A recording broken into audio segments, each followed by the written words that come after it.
Nah, saudara sekalian, itulah cikal bakal mengapa ada bakcang.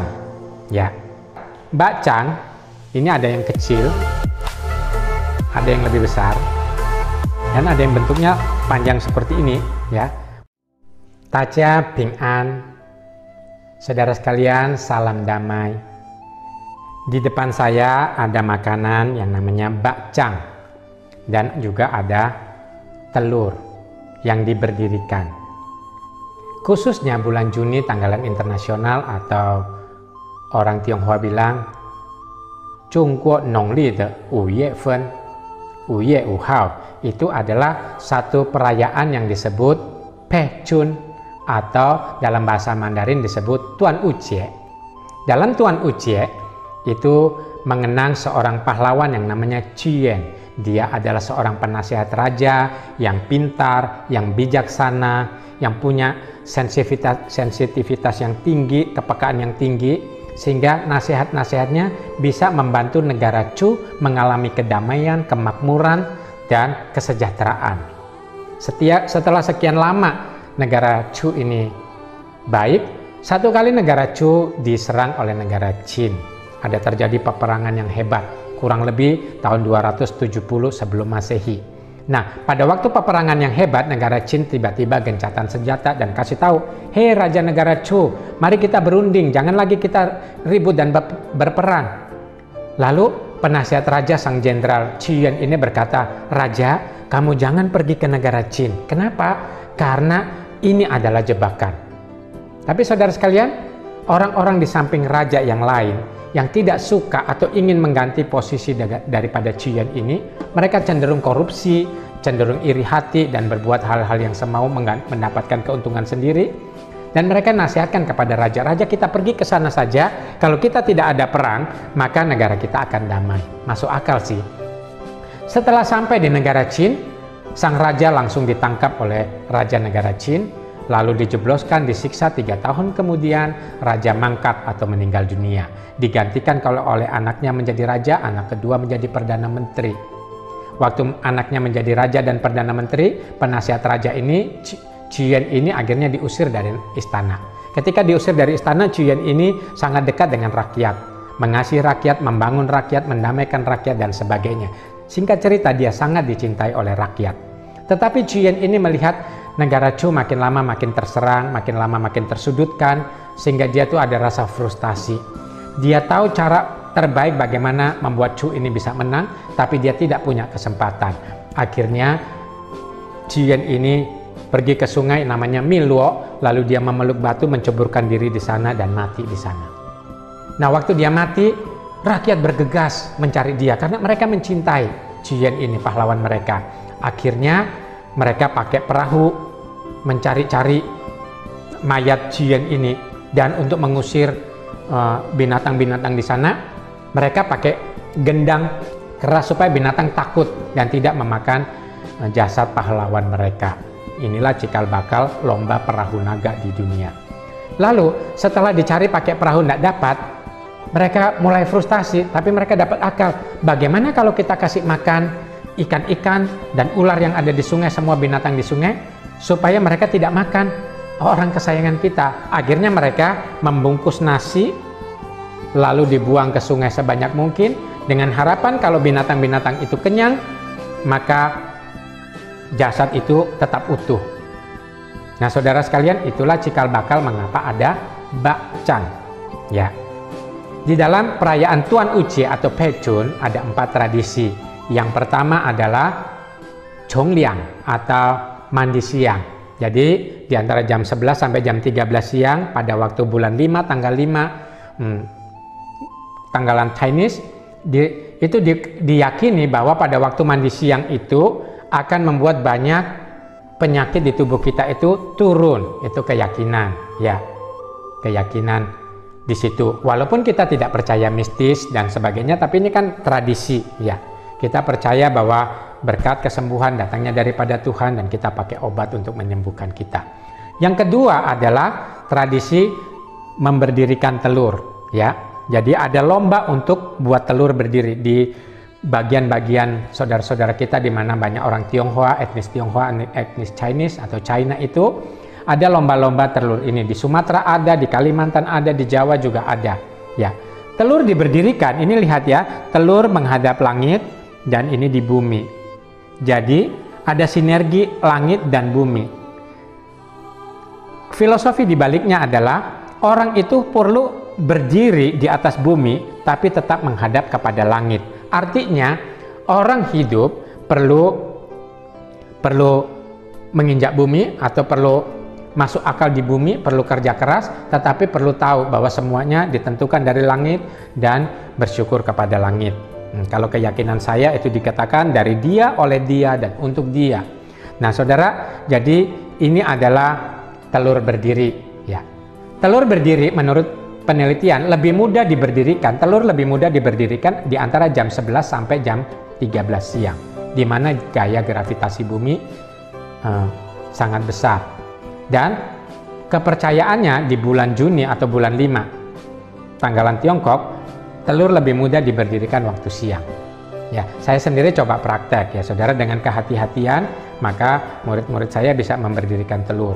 Bukan hanya pada waktu siang, tapi memang kemarin saya lihat yang diberdirikan siang lebih banyak daripada yang diberdirikan malam, lebih mudah. Nah saudara bisa praktek sendiri kebenarannya. Hal ketiga, pada waktu perayaan Tuan Uci adalah lomba perahu naga. Jadi ada perahu naga, tadi ceritanya sudah ada.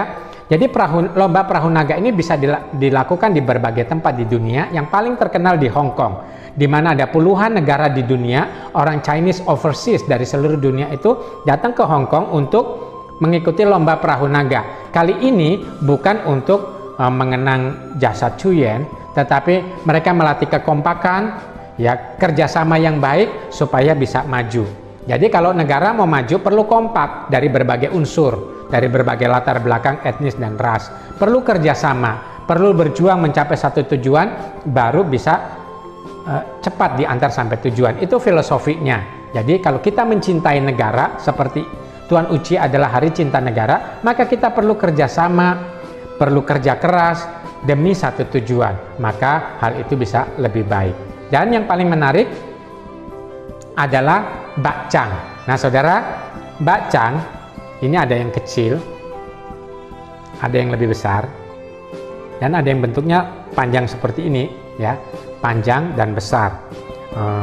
Bisa makan 2 orang. Kalau orang suka makan 2 piring, ini cocok makan ini. Nah saudara, bakcang itu bagaimana cara membuatnya? Yang pertama tentu cari daun bambu.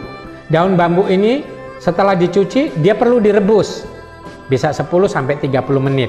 Setelah 10-30 menit daun bambu ini dimasukkan di air dingin lalu dilap supaya kumannya atau gatelnya itu tidak ada lagi, ya.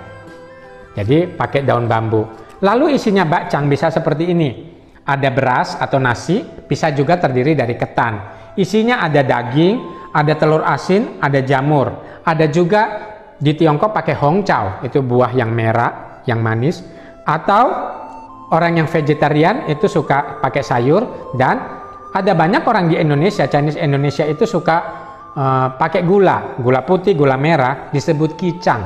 Ya saudara, jadi mereka makan apapun isinya, ini namanya bakcang. Bakcang adalah istilah dari provinsi Fujian di negeri China, atau istilah dialek Hokkien. Bahasa Mandarinnya disebut Zhongzhe. Ya, bahasa Mandarinnya disebut Zhongzhe.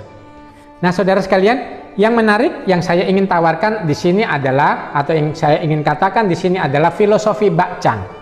Bagaimana filosofi bakcang? Perhatikan, bakcang itu ada 4 sudut. 1, 2, 3, dan 4. Lihat yang kecil, bakcang itu ada sudut 1, 2, 3, dan 4. Ada sudut. Jadi bakcang yang benar itu ada 4 sudutnya. Kenapa? Karena ada 4 filosofi di balik bakcang ini. Jadi orang ini perlu keseimbangan 4 sudut ini, baru orang ini bisa menjadi orang yang bahagia, orang yang berguna bagi keluarga, bagi diri sendiri, dan juga bagi bangsa dan tanah air. Ya, mari kita belajar sudut bakcang.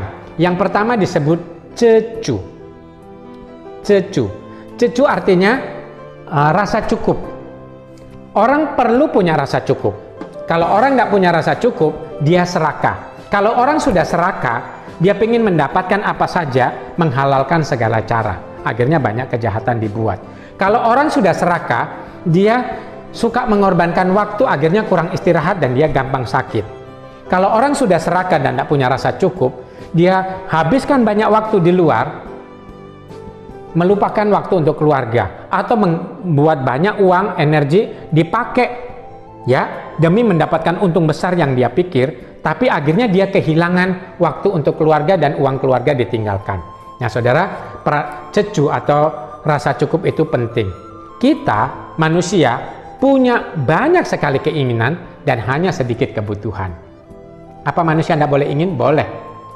Tetapi perhatikan jangan sampai terlalu jauh dari kebutuhan.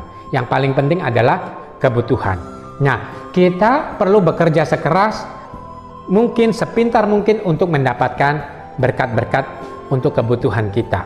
Tapi jangan sampai kita mengorbankan seperti yang kita tadi pikirkan. Yang kedua, ini adalah sudut kan'en. Kan'en itu adalah bersyukur, ya. Orang perlu punya rasa syukur. Kalau orang tidak punya rasa syukur, mulai muncul hal yang negatif, iri. Kalau orang tidak punya rasa syukur, mulai muncul lagi mengeluh. Kalau orang tidak punya rasa syukur, bisa juga muncul hal-hal yang namanya rasa kurang ini dan kurang itu, terjebak ke dalam berbagai kekhawatiran dan kecemasan. Tujuan hidup manusia bukan mencari harta dan keuntungan semata-mata. Kita perlu tahu bahwa dunia ini hanyalah sementara. Dunia hanyalah sementara. Kita numpang lewat. Masa hidup kita 70 tahun, kalau kuat 80 tahun. Tetapi orang yang tahu bersyukur ini bisa melakukan sedikitnya 3 kebaikan. Orang yang tahu bersyukur, dia tahu berterima kasih kepada orang yang pernah membantu dia. Ya, karena dia tahu bersyukur sama Tuhan, maka dia juga tahu berterima kasih kepada orang yang membantu sama dia. Banyak sekali orang yang nggak tahu berterima kasih. Ada namanya musuh dalam selimut, tusuk orang dari belakang, nggak tahu terima kasih banyak sekali, nggak peduli dengan mereka. Yang penting kita jadilah orang yang tahu bersyukur. Yang kedua, orang yang tahu bersyukur mudah sekali berbuat baik. Ya, orang yang tahu bersyukur mudah sekali berbuat baik. Jadi dia mau nolong orang lain. Kalau orang tidak tahu bersyukur, hidupnya supaya orang mau mengerti dia, orang menolong dia. Capek kan kalau punya teman yang selalu hanya mau didengar tanpa mau mendengar. Itu orang yang tidak tahu bersyukur.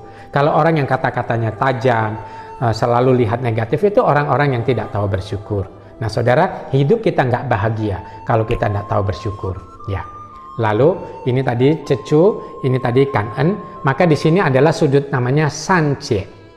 Sancie, pepatah Tionghoa itu berkata tuo singsan, banyak-banyaklah berbuat baik. Ya.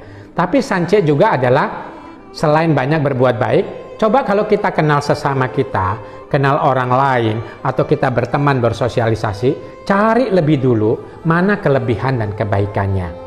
Orang yang cepat melihat kekurangan orang lain daripada kebaikan orang lain, sebenarnya dia adalah orang yang sakit. Karena itu mari kita cari kebaikan orang lain. Nah saudara, Konghucu pernah berkata, San Ren Tong Xing Pi Yo Wo Shi, artinya kalau kita jalan bertiga bersama-sama, yang sebelah kiri dan sebelah kanan harus bisa menjadi guru saya. Harus kita bisa belajar daripada orang sebelah kiri dan kanan kita. Orang bijak itu tahu bahwa tidak ada orang yang tidak punya tempat di muka bumi ini. Karena itu dia punya harga setiap orang. Walaupun kita anggap dia rendah, tapi dia punya harga. Belajarlah apa yang baik daripada dia, supaya hidupmu, kualitas hidupmu semakin meningkat, kebahagiaanmu juga semakin meningkat. Yang terakhir adalah sudut paurung. Paurung artinya merangkul. Jadi ketika orang berbicara sama kamu, dia merasa sejahtera, merasa mengalami kelegaan, merasa bahwa dia punya teman atau sahabat. Itulah orang paurung. Jadilah orang yang paurung, yang Jing uwe, yaitu orang yang selalu berusaha untuk menolong orang lain dengan tulus hati dan tanpa pamrih. Jadi kalau kita makan bakcang, jangan lupa bakcang ada 4 sudut. Cecu, ya, rasa cukup. Kan'en, miliki rasa syukur. Sancie, jadilah orang yang bisa melihat kebaikan orang lain dan belajar daripada orang lain. Dan paurung, supaya kita bisa menjadi orang yang bisa menjadi sahabat bagi orang lain, yang bisa menolong dengan tulus dan tanpa pamrih. Selamat makan bakcang, selamat merayakan Pechun, selamat Tuan Ujie, Sihuan, Tajia atau Ping'an. Harap semua mengalami damai sejahtera. Mari kita makan bakcang. Zaijian.